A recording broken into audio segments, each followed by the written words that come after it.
بسم اللہ الرحمن الرحیم۔ السلام علیکم ناظرین، مشہور روایت ہے کہ فتح مکہ کے کچھ دنوں بعد حضرت اکرمہ رضی اللہ تعالی عنہ نے اسلام قبول کیا تو آقا کریم صلی اللہ علیہ وآلہ وسلم نے خوش ہو کر ارشاد فرمایا، تم آج جو مانگو گے اور وہ میرے پاس ہوا تو میں ضرور تمہیں دوں گا۔ حضرت اکرمہ رضی اللہ تعالی عنہ نے عرض کی، میں آپ سے اتنا چاہتا ہوں کہ میں نے جس عداوت میں آپ سے دشمنی رکھی، جو قدم اس عداوت میں چلا، جس بھی مقام پر آپ سے لڑائی کی، آپ کے بارے میں جو بات آپ کے سامنے یا غیر موجودگی میں کہی، آپ ان سب میں میرے لیے بخشش کی دعا کر دیجئے۔ رسول اکرم صلی اللہ علیہ وآلہ وسلم نے یوں دعا کی، اے اللہ، اکرمہ نے جس عداوت میں ہم سے دشمنی کی، جو قدم اس عداوت میں تیرے نور کو بجھانے کے لیے چلا، ان سب کو معاف کر دے، اور میرے سامنے یا میری غیر موجودگی میں جو بات میرے بارے میں کہی تو اکرمہ کی ہر اس خطا کو معاف کر دے۔ یہ کلمات سن کر آپ نے عرض کی، یا رسول اللہ صلی اللہ علیہ وآلہ وسلم، اب میں خوش ہوں۔ ناظرین، یاد رہے کہ اکرمہ رضی اللہ تعالی عنہ ابو جہل کے بیٹے ہیں، اور اسلام لانے سے پہلے ان کی اسلام دشمنی کا بھی وہی عالم تھا جو ان کے باپ ابو جہل کی دشمنی کا عالم تھا۔ ان کی اسلام دشمنی کو دیکھ کر کوئی یہ سوچ بھی نہیں سکتا تھا کہ یہ کبھی اسلام قبول کریں گے، لیکن فتح مکہ کے بعد آپ رضی اللہ تعالی عنہ اسلام قبول کر لیتے ہیں۔ ناظرین، حضرت اکرمہ رضی اللہ تعالی عنہ کے اسلام قبول کرنے کا واقعہ بڑا عجیب ہے۔ آج کی ویڈیو میں ہم آپ کو ابو جہل کے بیٹے حضرت اکرمہ رضی اللہ تعالی عنہ کے اسلام قبول کرنے کا عجیب واقعہ سنائیں گے، ان کی اسلام دشمنی اور اسلام لانے سے پہلے کی زندگی پر بھی روشنی ڈالیں گے، اور اسلام کے بعد کی زندگی کے اور واقعات بھی آپ کو بتائیں گے، لہٰذا ویڈیو کو آپ مکمل دیکھیے گا۔ ناظرین، چونکہ اکرمہ مکہ کے سرداروں میں سے تھا اور سردار کا بیٹا تھا، اس لیے اکرمہ نے کبھی خواب میں بھی یہ تصور نہیں کیا تھا کہ اس کی زندگی میں ایسا لمحہ آئے گا۔ وہ ایک ایسے شہر سے شکست کھا کر بھاگ رہا تھا جس کی مٹی سے اس نے عہد کیا تھا کہ وہ اپنے والد کا انتقام دشمن کے خون سے لے گا اور اسے اس زمین میں جذب کرے گا۔ اسے ان لوگوں سے شدید نفرت تھی جنہوں نے اپنے والدین اور قبیلے کی عزت کا خیال نہ رکھتے ہوئے اپنے باپ دادا کو جاہل قرار دیا اور عرب کی صدیوں پرانی روایات کو چھوڑ کر ایک ایسے شخص کا ساتھ دینے کا فیصلہ کیا جو خود کو اللہ کا رسول کہتا تھا۔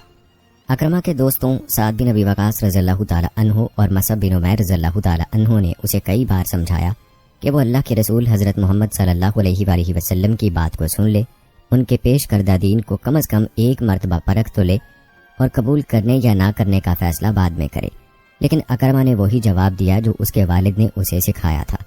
اکرمہ نے کہا تھا، میں اس شخص کو ہرگز اللہ کا رسول ماننے کو تیار نہیں ہوں جس کی تعلیمات کے نتیجے میں ماں بیٹے کا، بیٹا باپ کا اور بھائی بھائی کا دشمن بن رہا ہے۔ دوستوں نے اسے بار بار سمجھانے کی کوشش کی، یہ دشمنیاں دراصل اس تعلیم کی وجہ سے نہیں بلکہ انکار کرنے والوں کے رویے سے پیدا ہو رہی ہیں، مگر اکرمہ نے ایک دفعہ بھی سنجیدگی اور تحمل سے کسی کی بات نہیں سنی۔ وہ اپنے والد کا اندھا پیروکار تھا۔ اس نے صاف کہا تھا کہ وہ وہی کرے گا جو اس کا والد کہے گا، جس سے اس کا والد دشمنی رکھے گا اس سے وہ بھی دشمنی رکھے گا، اور جس سے اس کا والد دوستی رکھے گا اس سے وہ بھی دوستی کرے گا۔ اور اس کا والد تھا عمر بن الحکم یعنی ابو جہل، بنو خزیمہ کا معزز ترین فرد اور اسلام کا سب سے بڑا دشمن۔ بھلا ایسے حالات میں اکرمہ اسلام کے قریب کیسے آ سکتا تھا؟ بھاگتے ہوئے اکرمہ کو اپنی زندگی کے وہ تلخ لمحے یاد آ رہے تھے جب عرب کی اس زندگی میں ایک شخص کو معزز اور بہادر سمجھا جاتا تھا جو اپنی زندگی دشمنی میں خون بہانے یا دوستی میں جان دینے کے لیے گزار دیتا تھا۔ اکرمہ نے بھی اپنی زندگی اسلام کی دشمنی اور اپنے والد کے انتقام کے لیے وقف کر رکھی تھی۔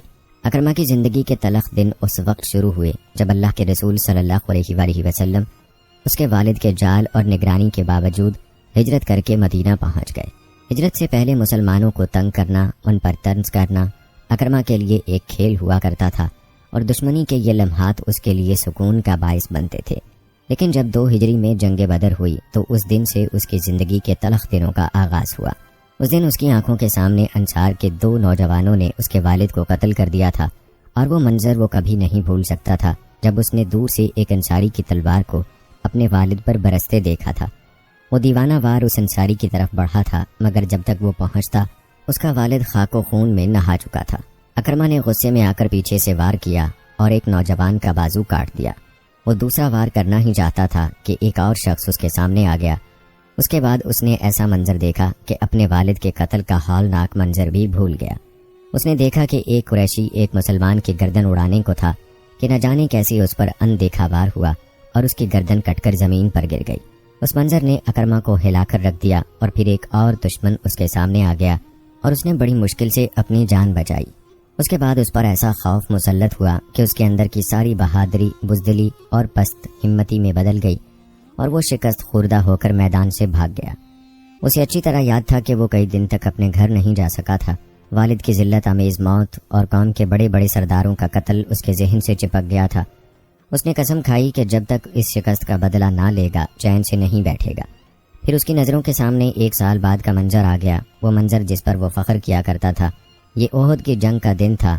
اس دن اکرما بہادر خالد بن ولید کے ساتھ تھا اور انہوں نے مسلمانوں کے تیر اندازوں کی غفلت کا فائدہ اٹھا کر حملہ کر دیا اور اپنی شکست کو فتح میں بدل دیا۔ لیکن اس فتح میں بھی شکست کا ایک احساس موجود تھا، اور وہ یہ کہ بہت کوشش کے باوجود کوئی بھی محمد بن عبداللہ صلی اللہ علیہ وآلہ وسلم تک نہ پہنچ سکا تھا۔ اس یاد نے اکرما کی سوچوں کا رخ خالد بن ولید رضی اللہ تعالی عنہ کی طرف موڑ دیا تھا، جو کبھی ان کا ساتھی تھا مگر آج وہی بہادر اور ذہین فوجی سالار اسلام قبول کر کے مسلمان ہو چکا تھا، اور آج اسی سے شکست کھا کر اکرما اپنے آبائی وطن سے فرار ہونے پر مجبور ہوا تھا۔ ناظرین، اکرما کو اپنی زندگی کا ایک اور منظر جو کہ سر جھکا دینے والا تھا بھی یاد آیا۔ یہ منظر جنگ خندق سے متعلق تھا۔ جب وہ پورے جزیرہ نما عرب کے لشکروں کے ہمراہ مدینہ پہنچا تو اسے یقین تھا کہ اب اسلام کا قصہ ہمیشہ کے لیے ختم ہو جائے گا، مگر جب اکرما نے خندق کو دیکھا تو حیرت زدہ رہ گیا۔ یہ حیرت جلد ہی غصے میں بدل گئی۔ ہزاروں کا لشکر اس کے ساتھ تھا اور دشمن اس کے سامنے موجود تھا، مگر وہ سب کے ساتھ بے بس تھا۔ کئی دن ان کا لشکر خندق کے پار مدینے کا محاصرہ کیے بیٹھا رہا۔ اکرما نے اپنے ساتھیوں کے ساتھ کئی بار خندق کا معائنہ کیا، مگر اسے پار کرنے کا کوئی طریقہ سمجھ میں نہیں آیا۔ مگر پھر ایک دن اس نے ایک ایسی جگہ کا سراغ لگایا جہاں خندق کم چوڑی تھی۔ اس دن اس نے عمر بن عبدود کے ساتھ گھوڑا دوڑایا اور خندق کو پار کر لیا۔ اب وہ دشمن کے بالکل سامنے تھا۔ اکرما کا دل تو یہی چاہتا تھا کہ وہ فوراً دشمن پر حملہ کر دے، مگر عمر اس کا بزرگ ساتھی تھا، اس لیے پہلے اسی نے مقابلہ کیا۔ عمر کو ایسا شاہ سوار سمجھا جاتا تھا جو 1000 سواروں پر بھاری تھا، لیکن اس کے چیلنج کا جواب حضرت علی رضی اللہ تعالی عنہ نے دیا، جنہوں نے اپنے پہاڑ جیسے دشمن کو اکرما کے سامنے چونٹی کی طرح مسل دیا۔ عمر کا یہ حشر دیکھ کر اکرما کی ساری بہادری پھر سے بزدلی اور پست ہمتی میں بدل گئی۔ اسے سمجھ نہیں آتا تھا کہ جیسے ہی وہ دشمن کے سامنے آتا ہے اس کا عزم، جوش اور ولولہ کیوں ختم ہو جاتا ہے۔ اس وقت بھی یہی ہوا تھا۔ عمر کو خون میں لت پت دیکھ کر وہ واپس پلٹ گیا اور گھوڑے کو ایڑ لگا کر خندق کو دوبارہ پار کر گیا۔ اس دن کے بعد تو اس پر یاسیت کا غلبہ ہو گیا تھا۔ خندق کی جنگ کے بعد اہل مکہ کو یہ بات ماننی پڑی کہ اسلام کو ختم کرنے کا خواب کبھی پورا نہیں ہوگا۔ پھر حالات نے ایسا رخ اختیار کیا کہ وہ دن بھی آ گیا جب ان کا سردار ابو سفیان صلح حدیبیہ کو برقرار رکھنے کے لیے بھکاری کی طرح مدینہ گیا، مگر کسی نے اسے اہمیت نہ دی اور وہ ناکام واپس لوٹ گیا، اور پھر اسلامی لشکر مکہ پر علل اعلان حملہ آور ہوا۔ اکرما اور اس کے ساتھیوں نے عہد کیا تھا کہ کسی بھی صورت میں دشمن کو مکہ میں داخل نہیں ہونے دیں گے، لیکن ایک خبر نے انہیں بے بس کر دیا۔ خبر یہ تھی کہ مکہ کے سردار اور جنگ احد کے فاتح ابو سفیان اب مسلمان ہو چکے تھے، اور انہوں نے اعلان کیا ہے کہ جو بھی ان کے گھر میں پناہ لے اسے امان ملے گی۔ اکرما اور اس کے ساتھی اس خبر سے مایوس ہو گئے، خاص طور پر اکرما جو سوچنے لگا کہ بھلا اپنے والد کے قاتلوں کے سامنے ہتھیار ڈالنا کہاں کی غیرت ہے۔ اس نے اپنے 17 ساتھیوں کو اکٹھا کیا اور دشمن کو نقصان پہنچا کر مکہ سے نکلنے کا منصوبہ بنایا۔ اس نے ایک جگہ طے کی اور ساتھیوں سمیت ایک گھاٹی کے پیچھے چھپ گیا۔ خالد بن ولید کا مسلح دستہ پھونک پھونک کر قدم رکھتا ہوا ان کے سامنے آیا۔ اکرما نے مناسب موقع دیکھ کر تیر برسانے کا حکم دیا۔ پہلے ہی حملے میں خالد بن ولید کے 4 ساتھی زخمی ہوئے اور ساتھ ہی اکرما اور اس کے ساتھی للکار کر حملہ آور ہوئے، اور یہی ان کی غلطی تھی۔ اکرما بھول گیا تھا کہ صحابہ کرام نے ہمیشہ کم تعداد کے باوجود دشمن پر فتح حاصل کی ہے، اور آج بھی چند افراد کی برتری کے باوجود وہ انہیں کیسے زیر کر سکتے ہیں، اور اگر وہ اس جھڑپ میں فتح یاب ہو بھی جاتے تو مسلمانوں کے بڑے لشکر کا مقابلہ کیسے کر سکتے۔ دراصل یہ نفرت کا جنونی اظہار تھا جس کا نتیجہ انہیں بھگتنا پڑا۔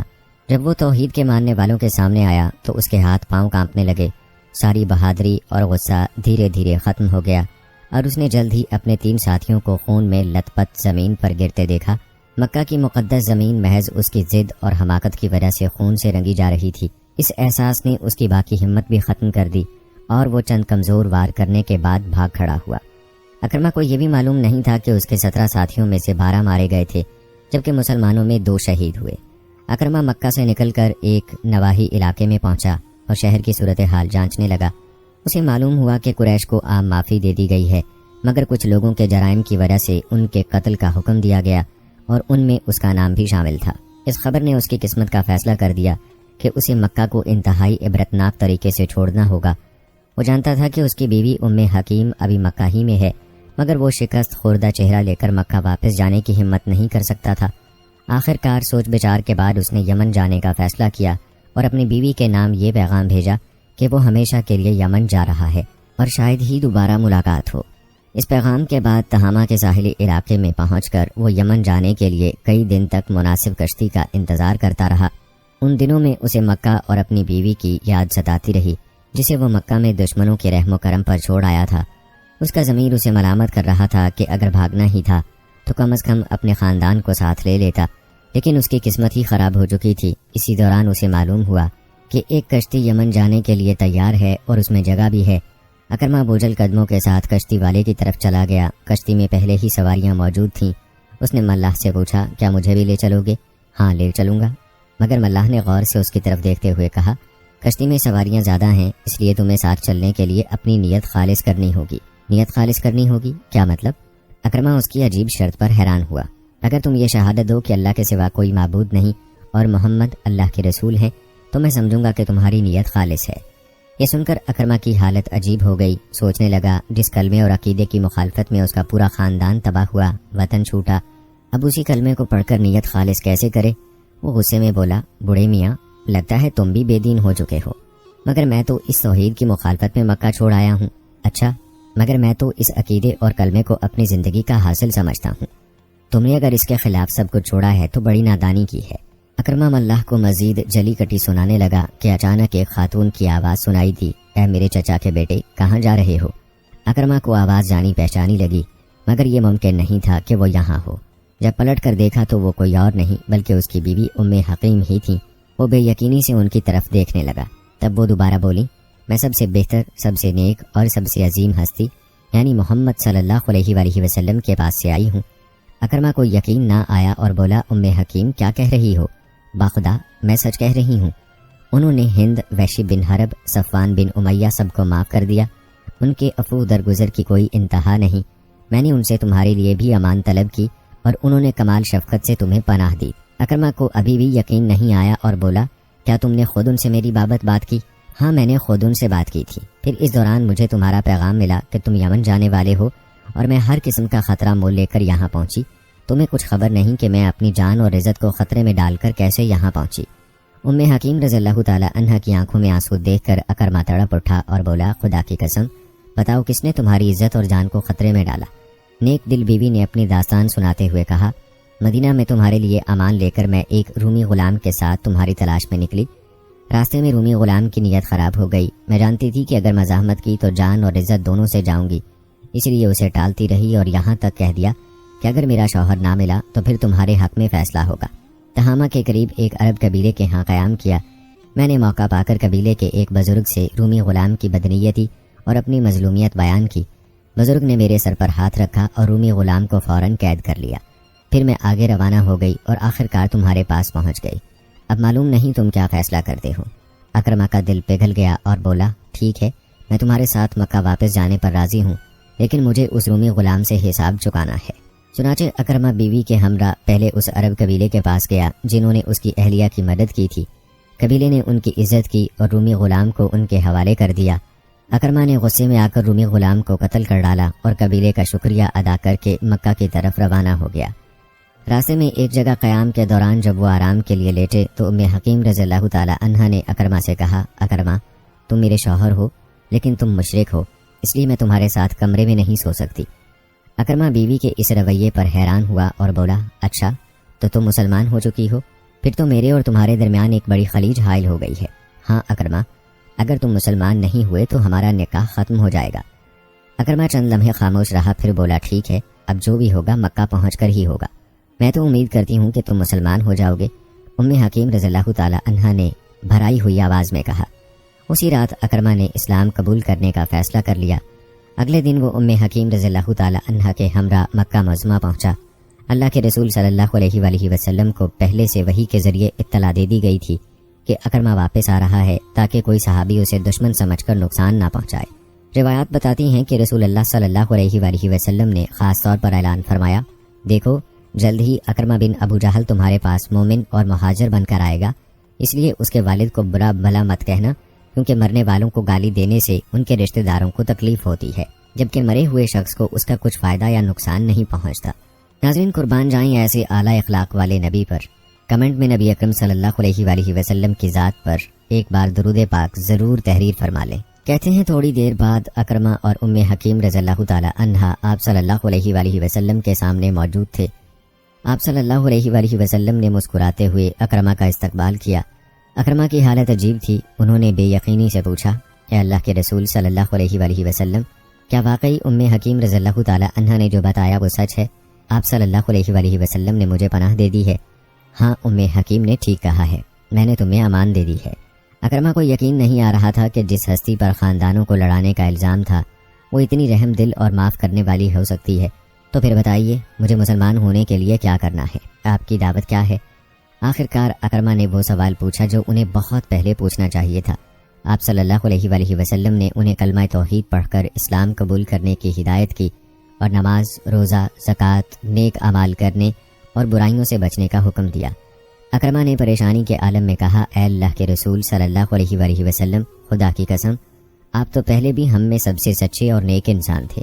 اس کے بعد انہوں نے اپنا ہاتھ آگے بڑھایا اور کہا، میں گواہی دیتا ہوں کہ اللہ کے سوا کوئی معبود نہیں اور آپ بلا شبہ اس کے سچے رسول ہیں۔ اس کے بعد پوچھا، اللہ کے رسول، مجھے اب کیا کرنا ہے؟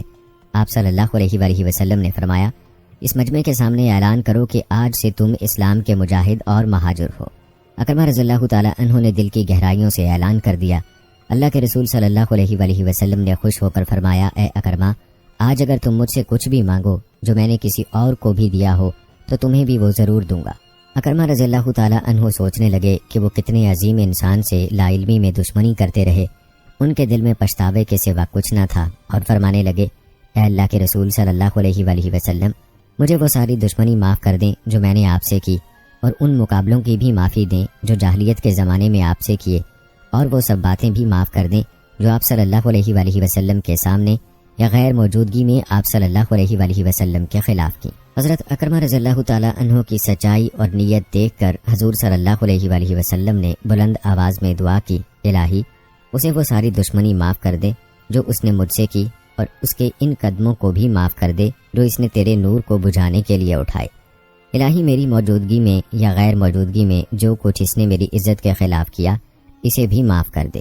حضرت اکرمہ رضی اللہ تعالی عنہ کا چہرہ خوشی سے دمک اٹھا اور کہا، اے اللہ کے رسول صلی اللہ علیہ وآلہ وسلم، خدا کی قسم، میں ماضی میں اللہ کی راہ سے روکنے کے لیے جو خرچ کیا کرتا تھا اس سے دگنا اب اللہ کی راہ میں خرچ کروں گا، اور جو جنگیں میں نے اللہ کی راہ سے روکنے کے لیے لڑیں اب ان سے دگنی جنگیں اللہ کی راہ میں لڑوں گا۔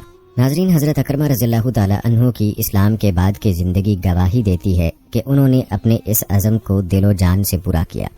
ناظرین، یہاں تک آپ نے حضرت اکرمہ رضی اللہ تعالی عنہ کے اسلام قبول کرنے سے پہلے کی زندگی اور آپ رضی اللہ تعالی عنہ کے اسلام لانے کا ایمان افروز قصہ ملاحظہ کیا۔ آئیے اب آپ کو یہ بتاتے ہیں کہ اسلام قبول کرنے کے بعد اکرمہ رضی اللہ تعالی عنہ جو کہ ابو جہل کے بیٹے تھے، انہوں نے اسلام کے لیے کیا قربانیاں دیں۔ ناظرین، یاد رہے کہ حضرت اکرمہ رضی اللہ تعالی عنہ بنیادی طور پر ایک مجاہد انسان تھے، اور تاریخ گواہی دیتی ہے کہ ایمان لانے کے بعد اکرمہ رضی اللہ تعالی عنہ کی زیادہ دلچسپیاں اسلام کے لیے تلوار اٹھانے سے ہی رہیں۔ رسول اکرم صلی اللہ علیہ وآلہ وسلم کی وفات تک وہ تمام اہم مہمات اور غزوات میں شامل رہے۔ آپ صلی اللہ علیہ وآلہ وسلم کی وفات کے بعد جب فتنہ ارتداد پھیلا تو حضرت اکرمہ رضی اللہ تعالی عنہ اسے فروغ کرنے کے لیے حضرت ابو بکر صدیق رضی اللہ تعالی عنہ کے شانہ بشانہ لڑے۔ تاریخی روایات کے مطابق حضرت ابو بکر صدیق رضی اللہ تعالی عنہ نے مدعیان نبوت اور مانعین زکوٰۃ کی سرکوبی کے لیے 11 لشکر بنائے۔ ان میں سے ایک لشکر حضرت اکرمہ رضی اللہ تعالی عنہ کے زیر قیادت منظم تھا۔ حضرت ابو بکر صدیق رضی اللہ تعالی عنہ نے علم اکرمہ رضی اللہ تعالی عنہ کے ہاتھ میں دیتے ہوئے انہیں اسلامی اخلاقیات کا بدرجہ اتم خیال رکھنے کی نصیحت کی۔ انہیں یہ مہم سونپی گئی کہ وہ مسلمہ کذاب کے قبیلے بنو حنیفہ کی طرف جائیں اور جا کر حالات کا جائزہ لیں، دشمن کی طاقت کا اندازہ کریں اور شرجیل بن حسنہ کا انتظار کریں۔ اکرمہ رضی اللہ تعالی عنہ جب بنو حنیفہ کی طرف چلے تو ان کے دل و دماغ میں ایک چیز سوار ہو چکی تھی، وہ چاہتے تھے کہ آج وہ اپنی بہادری اور حکمت عملی سے ثابت کر دیں کہ وہ اسلام کے جری سپاہی ہیں۔ وہ جیسے جیسے بنو حنیفہ کی طرف بڑھ رہے تھے، انہیں اپنے جرائم، کوتاہیاں اور اسلام کے خلاف روا رکھی جانے والی زیادتیاں یاد آ رہی تھیں۔ وہ ہر قیمت پر اپنی ان حماقتوں کی قیمت چکانا چاہتے تھے۔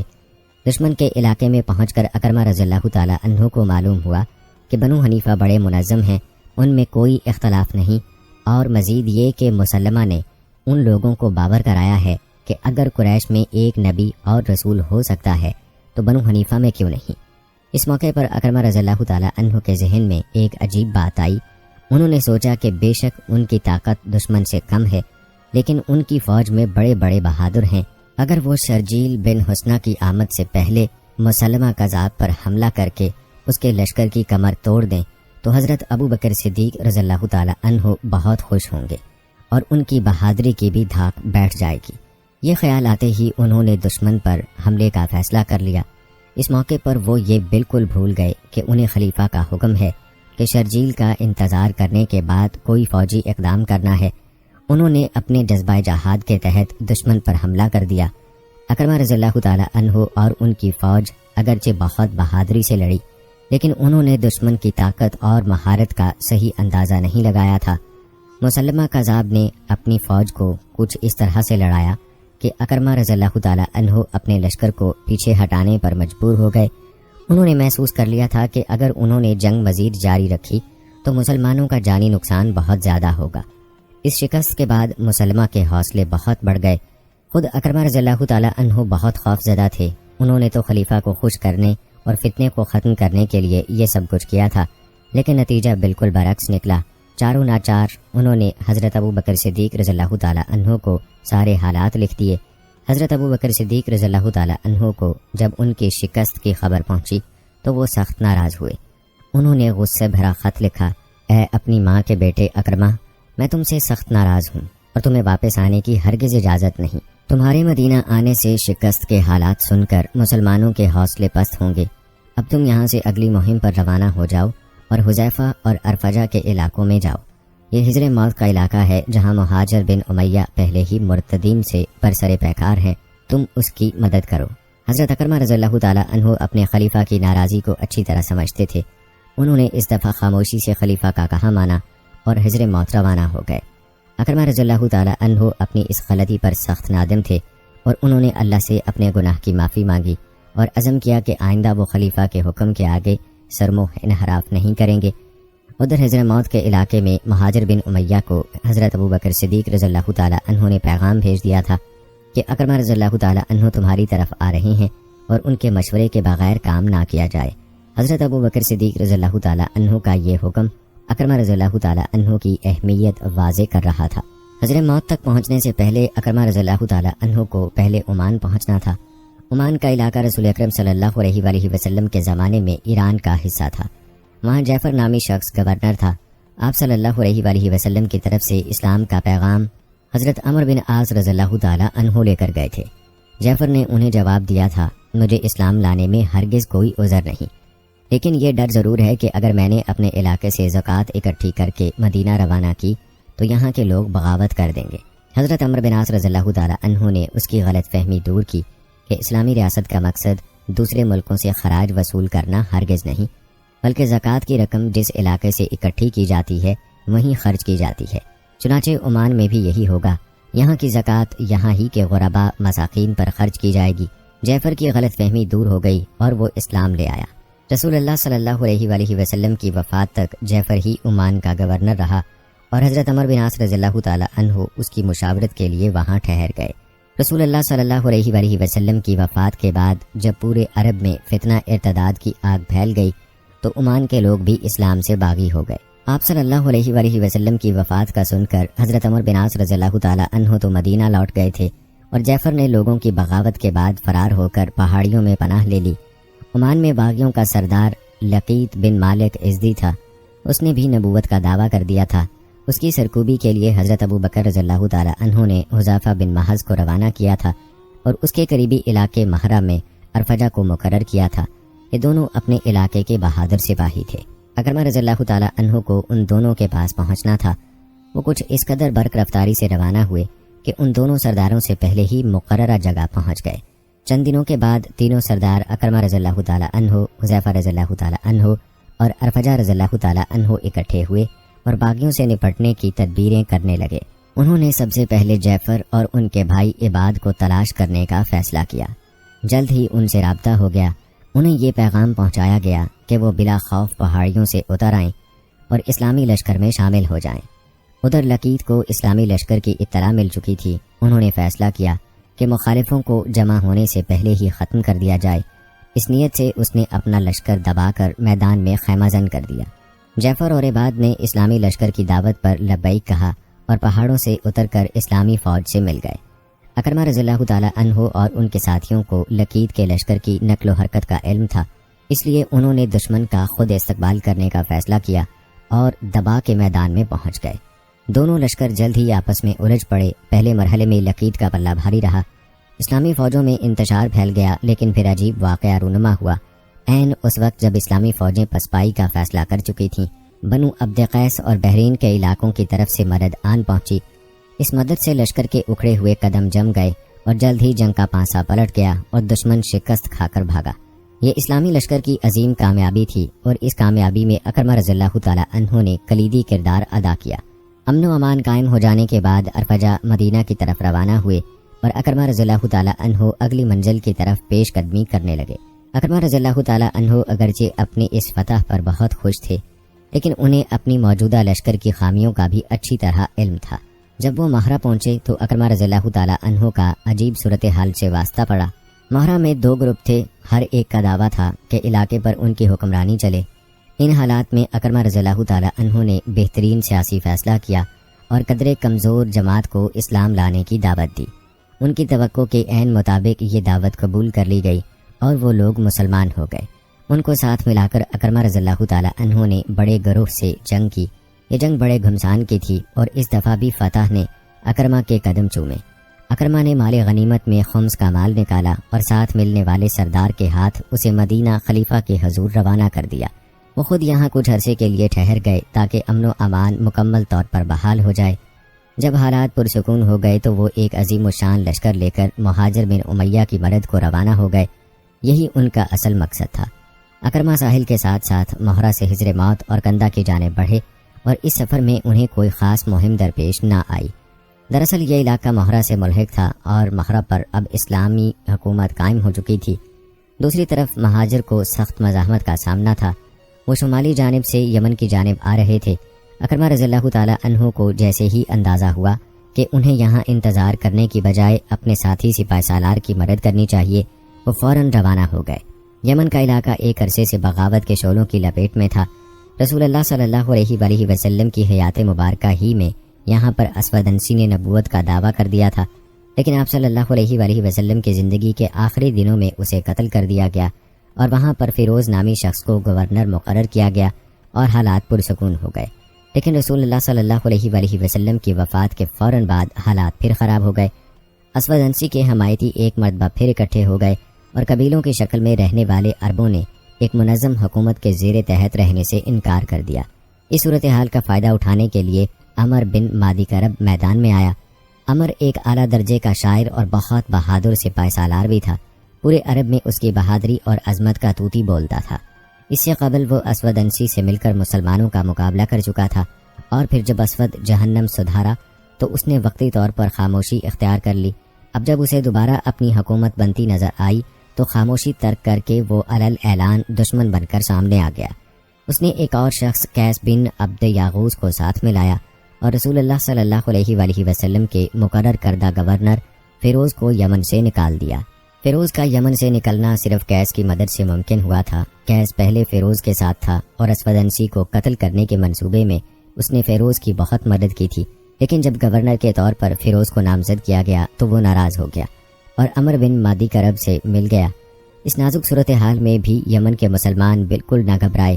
ان کے حوصلے بڑھانے کے لیے اکرمہ رضی اللہ تعالی عنہ مہرہ سے ایک عظیم لشکر لے کر پہنچ چکے تھے۔ دوسری جانب مہاجر بن امیہ مکہ مکرمہ، طائف اور نجران سے سینکڑوں آزمودہ کار اور جنگی قابلیت رکھنے والے لوگوں کے ساتھ یمن پہنچے، اور جب اہل یمن کو ان سپاہ سالاروں کے آنے کی اطلاع ہوئی اور انہیں یہ بھی معلوم ہوا کہ مہاجر بن امیہ نے راستے میں ایک دشمن قبیلے کو تہو تیگ کر دیا ہے، تو انہیں یقین ہو گیا کہ وہ اسلامی لشکر کا مقابلہ ہرگز نہیں کر سکیں گے، ان کے سینکڑوں لوگ ہلاک کر دیے جائیں گے اور بقیہ کو غلامی کی ذلت کا سامنا کرنا پڑے گا۔ اہل یمن اس شش و پنج میں تھے کہ ان کی سرداروں قیس اور عمر بن مادی کرب میں پھوٹ پڑ گئی۔ ان دونوں نے اگرچہ مہاجر سے مقابلہ کرنے کا عہد کیا تھا، لیکن اب وہ اپنے اپنے طور پر ایسا راستہ ڈھونڈنے میں مصروف ہو چکے تھے کہ ان کی اسلامی لشکر سے صلح ہو جائے۔ اس دفعہ عمر بن مادی کرب قیس پر بازی لے گیا اور اس نے رات کے اندھیرے میں اس پر حملہ کر دیا اور اسے گرفتار کر کے مہاجر بن امیہ کے پاس حاضر ہو گیا۔ مہاجر نے اس زمانے کے رواج کے بالکل برعکس اسلامی اخلاقیات کا مظاہرہ کیا اور عمر بن مادی کرب کو بھی گرفتار کر لیا اور ان دونوں کو حضرت ابو بکر صدیق رضی اللہ تعالیٰ عنہ کی خدمت میں مدینہ روانہ کر دیا۔ یوں اکرمہ رضی اللہ تعالیٰ عنہ اور مہاجر کو یمن میں کوئی خاص مارکا نہ لڑنا پڑا اور اکا دکا جھڑپوں کے بعد اکرمہ رضی اللہ تعالیٰ عنہ کو حکم ملا کہ کندہ روانہ ہو جائیں۔ کندہ میں اشس باغیوں کے سردار تھے۔ یہ حضرت ابو بکر صدیق رضی اللہ تعالیٰ عنہ کی بیٹی ام فروا کے شوہر تھے۔ انہوں نے مدینہ آ کر جب اسلام قبول کیا تھا تب ان کی شادی ام فروا سے کر دی گئی، لیکن بعد میں ایک حادثے کے نتیجے میں وہ باغیوں سے مل گئے۔ اشس سے مقابلے کے لیے مہاجر کو حکم دیا گیا۔ انہوں نے اشس کی فوجوں کو شکست دی تو وہ بھاگ کر نجیر کے قلعے میں پناہ گزین ہو گئے۔ نجیر ایک مضبوط قلعہ تھا، اس پر حملہ کرنا آسان نہیں تھا۔ وہاں تک پہنچنے کے لیے 3 راستے تھے۔ ایک پر مہاجر کے ساتھی زیاد نے قبضہ کر لیا اور دوسرے پر مہاجر خود قابض ہو گئے۔ تیسرا راستہ کچھ عرصے تک کھلا رہا اور یہاں سے قلعے والوں کو سامان رسد اور فوجی امداد ملتی رہی۔ آخر اکرمہ بھی اپنی فوج کے ساتھ آ پہنچے اور انہوں نے اس تیسرے راستے پر قبضہ کر لیا، جس سے محاصرہ مکمل ہو گیا۔ جب قلعے والوں کو اپنی شکست صاف نظر آنے لگی تو ایک رات اشس خاموشی سے اکرمہ کے پاس آ پہنچے اور کہنے لگے کہ اگر وہ مہاجر سے کہہ کر اس کی اور اس کے 9 ساتھیوں کی جان بخشی کرا دیں تو وہ قلعے کے دروازے مسلمانوں کے لیے کھول دیں گے۔ اکرمہ کی سفارش پر مہاجر نے یہ تجویز قبول کر لی اور اشس کو ہدایت کی کہ وہ جن لوگوں کی جان بخشی کرانا چاہتا ہے ان کے نام لکھ دیں۔ اشس نے اپنے پورے خاندان کے نام تو لکھ دیے، لیکن اپنا نام بھول گیا اور کاغذ پر مہر لگا کر مہاجر کے حوالے کر دیا۔ اسلامی لشکر نے ان لوگوں کی جان بخشی کر دی اور باقی فوج کو تہو تیگ کر دیا۔ عورتوں کو گرفتار کر لیا اور اشس کے ساتھ قیدی کی حیثیت سے انہیں مدینہ روانہ کر دیا۔ اس سے قبل مہاجر نے اشس کا نام فہرست میں نہ پا کر اسے قتل کر دینا چاہا اور اسے کہا، اللہ کا شکر ہے کہ جس نے تیرے دل پر پردے ڈال دیے اور تو اپنا نام فہرست میں شامل کرنا بھول گیا۔ میری بڑی خواہش تھی کہ اللہ تجھے ذلیل کرے، اب مرنے کے لیے تیار ہو جا۔ تاہم اکرمہ رضی اللہ تعالیٰ عنہ نے بیچ میں دخل دیتے ہوئے کہا، آپ اسے قتل نہ کریں بلکہ اس کا مقدمہ خلیفہ کے حوالے کر دیں۔ مہاجر کو یہ بات اگرچہ ناگوار گزری، لیکن انہوں نے حضرت ابو بکر صدیق رضی اللہ تعالیٰ عنہ کے اس حکم کے مطابق کہ اکرمہ رضی اللہ تعالیٰ عنہ کا مشورہ مانا جائے، انہیں عورتوں کے ہمراہ مدینہ بھیج دیا، جہاں توبہ کرنے کے بعد انہیں معاف کر دیا گیا۔ اسی طرح عمر بن مادی کرب اور قیس کو بھی معاف کر دیا گیا۔ ان تینوں حضرات نے اپنے وعدے کا پاس کیا اور اسلام کی بہت خدمت کی۔ مہاجر کو یمن کا گورنر بنا دیا گیا اور اکرمہ رضی اللہ تعالیٰ عنہ کو مدینہ لوٹنے کا حکم ملا۔ حضرت اکرمہ رضی اللہ تعالیٰ عنہ کا آخری مارکہ یرموک کی جنگ تھی۔ یہ جنگ حضرت خالد بن ولید رضی اللہ تعالیٰ عنہ کی سپاہی سالاری میں لڑی گئی۔ جب مارکہ یرموک میں مسلمانوں کو عظیم فتح حاصل ہو چکی تو سرزمین یرموک میں 3 مجاہد لیٹے ہوئے تھے۔ یہ سب زخموں سے چور تھے اور اپنے پاؤں پر کھڑے ہونے سے قاصر تھے۔ ان میں ایک حارث بن ہشام رضی اللہ تعالیٰ عنہ، دوسرے عیاش بن ابی ربیہ رضی اللہ تعالیٰ عنہ اور تیسرے اکرمہ رضی اللہ تعالیٰ عنہ تھے۔ اکرمہ رضی اللہ تعالیٰ عنہ کو جنگ سے پہلے کا منظر یاد آ رہا تھا جب انہوں نے موت پر بیعت کی تھی، اور انہیں دیکھ کر حضرت خالد بن ولید رضی اللہ تعالیٰ عنہ نے کہا تھا، اے اکرمہ، اس طرح نہ کرو، تمہارا یہاں قتل ہو جانا مسلمانوں کو بہت گراں گزرے گا۔ اکرمہ رضی اللہ تعالیٰ عنہ نے کہا تھا، خالد، آپ پیچھے ہٹ جائیں، آپ نے پہلے ایمان لا کر رسول اللہ صلی اللہ علیہ وآلہ وسلم کی رفاقت حاصل کر لی تھی۔ میں اور میرا باپ رسول اللہ صلی اللہ علیہ وآلہ وسلم کے سب سے زیادہ مخالف رہے، مجھے چھوڑ دیجئے تاکہ میں آج اپنے گناہوں کا کفارہ ادا کر سکوں۔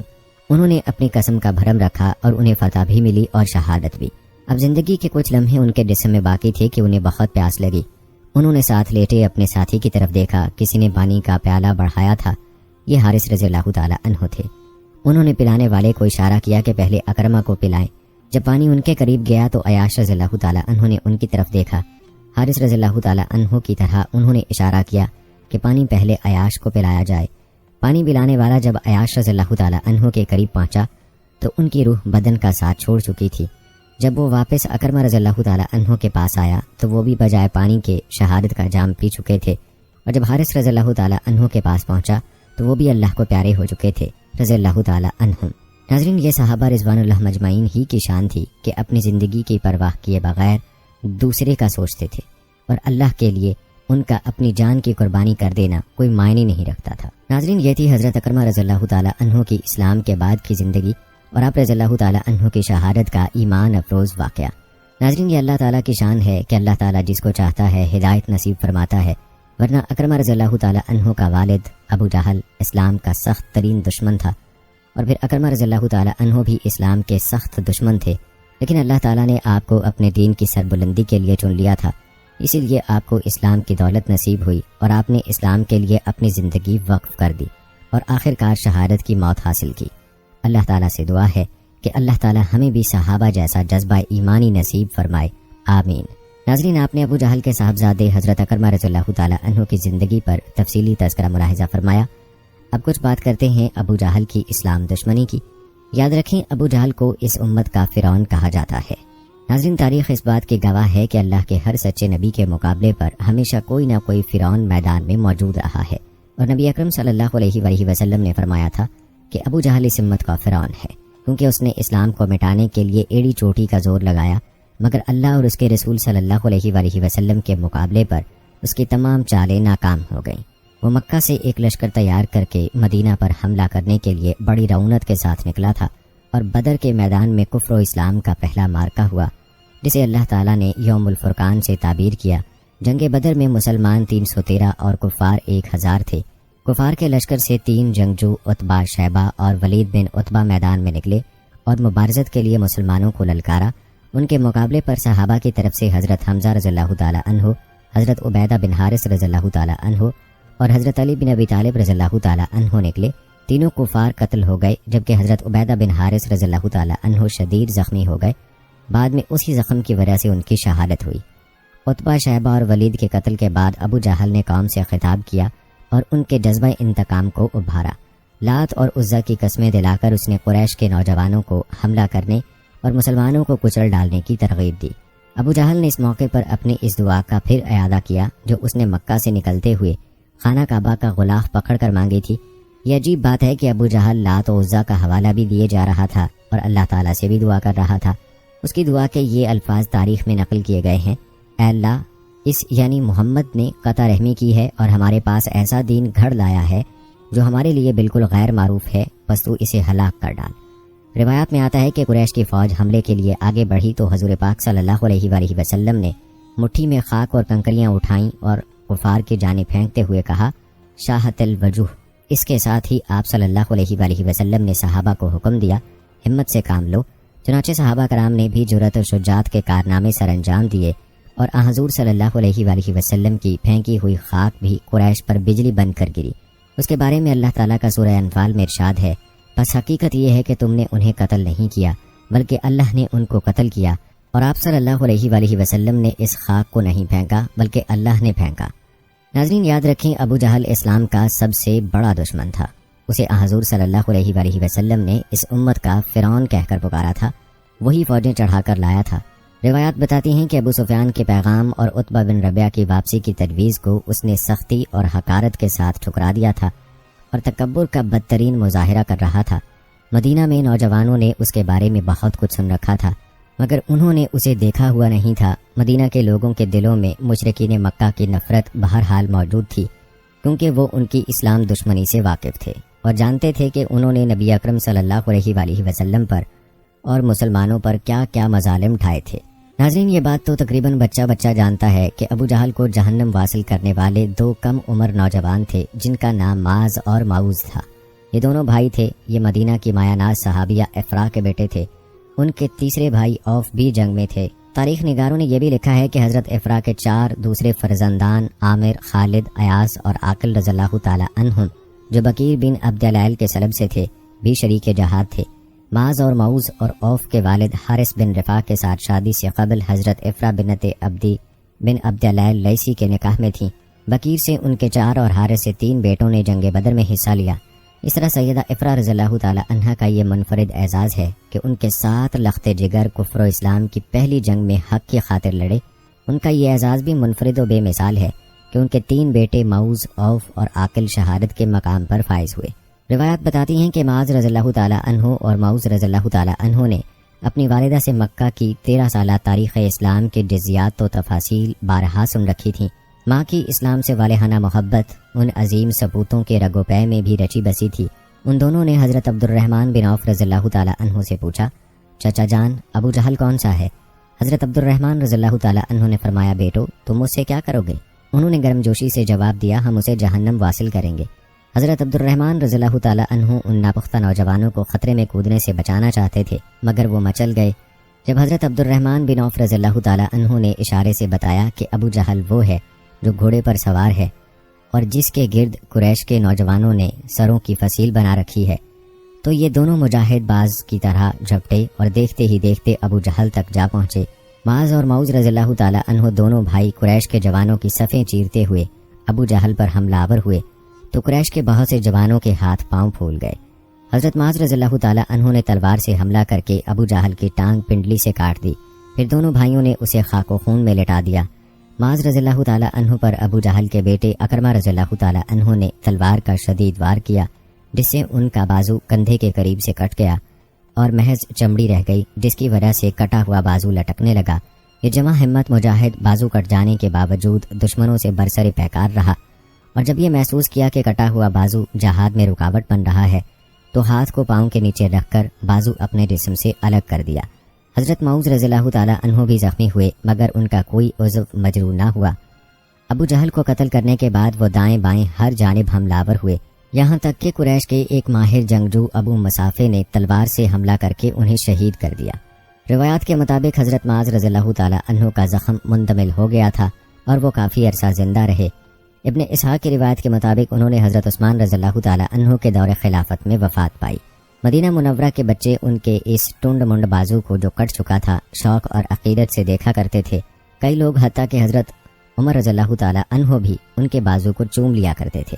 ایک روایت کے مطابق معاذ رضی اللہ تعالی عنہ اور معوذ رضی اللہ تعالی عنہ نے ابو جہل کو قتل کیا تو اس نے حسرت سے کہا، افسوس ہے مجھے کاشتکاروں کے لڑکوں نے قتل کر دیا ہے۔ روایات میں آتا ہے کہ حضرت معاذ رضی اللہ تعالی عنہ نے جب ابو جہل کے قتل کی اطلاع حضور صلی اللہ علیہ وآلہ وسلم کو دی تو آپ نے مزید تحقیق کے لیے لوگوں سے استفسار کیا، جس پر عبداللہ بن مسعود رضی اللہ تعالی عنہ نے عرض کیا، یا رسول اللہ صلی اللہ علیہ وآلہ وسلم، میں نے اسے بسمل حالت میں دیکھا، زندگی کی کچھ رمق باقی تھی۔ میں نے اسے کہا، اے دشمن خدا، اللہ تعالیٰ نے تجھے رسوا کر دیا ہے۔ اس نے کہا، رسوائی کی اس میں کیا بات ہے؟ سردار میدان جنگ میں زخمی اور قتل ہوتے ہی رہتے ہیں، تو مجھے یہ بتاؤ کہ فتح کسے ہوئی؟ میں نے کہا، اللہ اور اس کے رسول کو۔ وہ اس کے بعد بھی تکبر اور غرور سے بڑبڑا رہا تھا اور کہہ رہا تھا، اے بکریوں کے چرواہے، تو نے بڑا مقام حاصل کر لیا ہے۔ ناظرین، روایات میں یہ بھی آتا ہے کہ جب سیدنا ابن مسعود رضی اللہ تعالی عنہ نے اس کا سر کاٹنا چاہا تو اس نے کہا، ذرا نیچے سے میری گردن کاٹنا تاکہ پتہ چل سکے یہ سردار قریش کا سر ہے۔ ناظرین، یاد رہے کہ جنگ بدر میں 70 کفار قتل ہوئے، جبکہ 14 صحابہ کرام نے جام شہادت نوش کیا۔ حضرت عبداللہ بن مسعود رضی اللہ تعالی عنہ نے ابو جہل کا سر لا کر حضور اکرم صلی اللہ علیہ وآلہ وسلم کے سامنے پھینک دیا۔ حضور صلی اللہ علیہ وآلہ وسلم یہ دیکھ کر خدا کے حضور سجدے میں گر گئے اور اس کی حمد و تسبیح میں مصروف ہو گئے۔ پھر آپ صلی اللہ علیہ وآلہ وسلم نے فرمایا، اللہ کا شکر ہے جس نے اپنا وعدہ پورا کر دکھایا، اپنے بندے کی مدد فرمائی اور کفر کے لشکروں کو اس وحدہ لا شریک نے تنہا شکست فاش دی۔ ہر امت کا ایک فرعون ہوتا ہے اور اس امت کا فرعون ابو جہل تھا۔ روایات بتاتی ہیں کہ نبی اکرم صلی اللہ علیہ وآلہ وسلم حضرت عمار بن یاسر رضی اللہ تعالی عنہ کا ہاتھ اپنے ہاتھ میں پکڑ کر ابو جہل کی لاش کے پاس گئے اور آپ صلی اللہ علیہ وآلہ وسلم نے فرمایا، اے عمار، اللہ تعالیٰ نے تیری والدہ کے قاتل سے بدلہ لے لیا ہے، یہ دیکھو اس کی لاش بے بسی کے عالم میں پڑی ہے۔ واقعی ابو جہل بہت بڑا فرعون تھا۔ فرعون قوم موسیٰ تو سمندری لہروں کے تھپیڑے کھا کر پکار اٹھا تھا کہ میں اس رب پر ایمان لاتا ہوں جس پر بنو اسرائیل ایمان لائے، مگر اس امت کا فرعون آخر وقت تک اپنے کفر پر ڈٹا رہا۔ اللہ تعالیٰ اپنے بندوں میں سے ہر بندے کا اس کے مقام و مرتبے کے مطابق امتحان لیتا ہے۔ انبیاء کرام کی آزمائش و ابتلا سب سے سخت ہوتی ہے۔ حضور اکرم صلی اللہ علیہ وآلہ وسلم سید قرین اور سردار الانبیاء ہیں، اس لیے آپ صلی اللہ علیہ وآلہ وسلم کے مقابلے پر اللہ تعالیٰ نے سخت ترین دشمنوں کو کھڑا کیا۔ ابو جہل ان میں سب سے زیادہ سخت جان تھا۔ البتہ اس کا جو انجام ہوا وہ آپ نے ملاحظہ کیا کہ اللہ تعالیٰ نے 2 بچوں کے ہاتھوں اس کو جہنم واصل کروایا اور کفر اور اسلام کے پہلے مارکے میں ہی اس فرعون کی دنیا سے اٹھا دیا۔ ناظرین، آخر میں ابو جہل کے ظلم اور زیادتی اور نبی اکرم صلی اللہ علیہ وآلہ وسلم کے معجزے کے حوالے سے ایک واقعہ بیان کرتے ہیں اور اس واقعے کے ساتھ ہی اس ویڈیو کا اختتام بھی کرتے ہیں۔ ناظرین، عبداللہ بن ابی سفیان ثقفی جو ایک بزرگ ہیں، یہ واقعہ یوں بیان کرتے ہیں، کہتے ہیں اراش کی بستی سے ایک شخص اونٹ لے کر مکہ آیا۔ ابو جہل نے اسے اونٹ خرید لیے، پھر قیمت ادا کرنے سے انکاری ہو گیا۔ اراشی مایوس ہو کر قریش کی مجلس میں آیا اور ان سے مدد مانگی۔ اس نے کہا، قریش کے لوگوں، میں ایک اجنبی مسافر ہوں اور ابو الحکم بن حشام نے میرا حق مار لیا ہے، یعنی ابو جہل نے میرا حق مار لیا ہے، کون سا شخص مجھے میرا حق دلائے گا؟ اس وقت رسول اللہ صلی اللہ علیہ وآلہ وسلم مسجد کے ایک کونے میں تشریف فرما تھے۔ اہل مجلس سبھی منکرین حق تھے، انہیں شرارت سوجھی تو انہوں نے اراشی سے کہا، کیا تم دیکھ رہے ہو وہ شخص جو کونے میں بیٹھا ہے وہی تمہارا حق دلا سکتا ہے؟ دراصل سرداران قریش جانتے تھے کہ ابو جہل حضور اکرم صلی اللہ علیہ وآلہ وسلم سے سخت عداوت رکھتا ہے۔ وہ حضور صلی اللہ علیہ وآلہ وسلم کی سبکی چاہتے تھے اور مسافر سے مذاق کر رہے تھے۔ اراشی رسول اکرم صلی اللہ علیہ وآلہ وسلم کے پاس گیا اور جا کر کہا، اے اللہ کے بندے، ابو جہل نے میرا حق مار لیا ہے اور میں اجنبی ہوں۔ ان لوگوں سے میں نے پوچھا کہ کون مجھے میرا حق دلا سکتا ہے تو انہوں نے آپ کی طرف اشارہ کیا، بس آپ میرا حق دلا دیں، اللہ آپ پر رحم کرے۔ حضور صلی اللہ علیہ وآلہ وسلم اسی وقت اٹھ کھڑے ہوئے اور اس کے ساتھ چل دیے۔ قریش کے لوگوں نے دیکھا تو اپنے میں سے ایک شخص سے کہا، اے فلاں، ان کے پیچھے جا اور دیکھ کر آ کیا تماشا بنتا ہے۔ رسول اللہ صلی اللہ علیہ وآلہ وسلم اجنبی کو ساتھ لیے ابو جہل کے دروازے پر پہنچے اور دستک دی۔ اس نے پوچھا، کون ہے؟ فرمایا، میں محمد ہوں، ذرا باہر نکلو۔ ابو جہل باہر نکلا تو اس کا رنگ اڑا ہوا تھا اور یوں معلوم ہوتا تھا کہ اس کے جسم میں روح نہیں ہے۔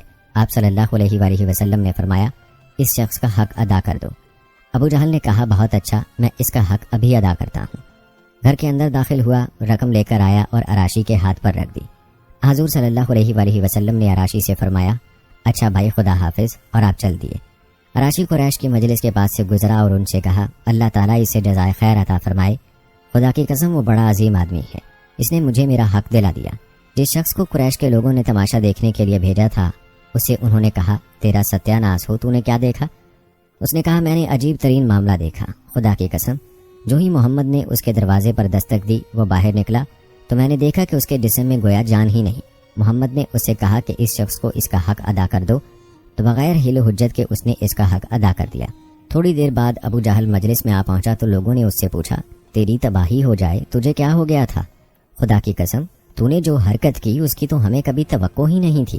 ان کی باتیں سن کر ابو جہل نے کہا، تمہاری بربادی ہو جائے، خدا کی قسم، جو ہی محمد بن عبداللہ نے میرے دروازے پر دستک دی اور میں نے اس کی آواز سنی تو میرے اوپر روب طاری ہو گیا۔